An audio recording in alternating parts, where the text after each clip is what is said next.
Hi, this is John Lim, and today I want to share the story of the day I became an entrepreneur. Now, when most people imagine becoming an entrepreneur, they think of Silicon Valley, venture capital, or writing a business plan. But for me, it didn't start in a boardroom. It started when I was just a kid, standing in a sneaker store. I grew up in what I call humble beginnings. We weren't starving, but compared to my friends, we didn't have much. We were food stamp poor. And when you're a kid, you notice. You notice the sneakers your friends wear, the vacations they take, the things they talk about that you don't have.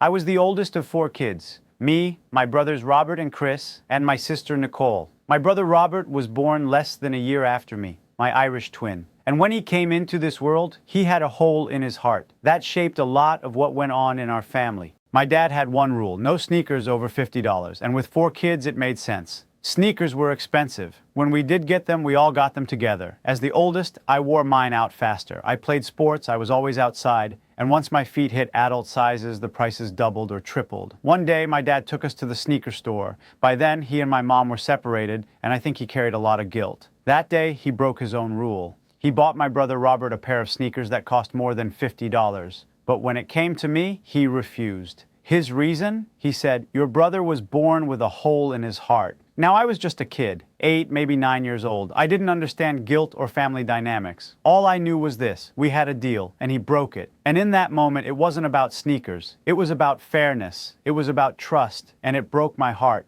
That night, I went home and told my grandmother, who lived right next door, that I wanted to start a paper route. My friend had one, and I wanted one too. She agreed to be my partner, and that was the moment I became an entrepreneur. Now, let me tell you something. A paper route is no joke, especially for a kid. You have to get up early, way earlier than you'd ever want to as a kid. Rain, snow, blazing heat. Those papers still had to get delivered. And if you didn't deliver on time, your customers weren't happy. It taught me discipline. It taught me consistency. I also had to collect money. That meant knocking on doors, asking adults to pay up. That was uncomfortable at first, but I learned fast. You can't run a business if you're afraid to ask for what you're owed. And then there was saving. As a kid, you want to spend money the second you get it, candy, toys, anything. But with my grandmother as my partner, I learned to save, to reinvest, to think long term.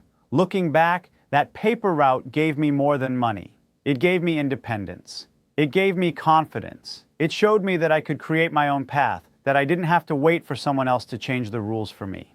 In his book, Think and Grow Rich, Napoleon Hill wrote, "Every adversity, every failure, every heartbreak carries with it the seed of an equal or greater benefit." That day in the sneaker store was heartbreaking, but it planted the seed, and as Robert Kiyosaki explains in Rich Dad, Poor Dad, the rich focus on assets, not just income. I didn't know what an asset was at 9 years old, but looking back, that paper route was my first one. So when people ask me, "John, when did you become an entrepreneur?" I don't point to the companies I've started as an adult. I point back to that sneaker store. I point back to the paper route, because that was the moment I decided I wasn't going to let someone else decide my future. And maybe you've had, or will have, your own sneakers moment. A moment where life feels unfair, where someone breaks the rules, where the world says no. When that happens, you have a choice. You can accept it or you can take control. Jim Rohn once said, "Discipline is the bridge between goals and accomplishment." That little paper route was my bridge, and maybe yours is still waiting for you to build it. That was the day I became an entrepreneur, and maybe today is the day you decide to take your first step.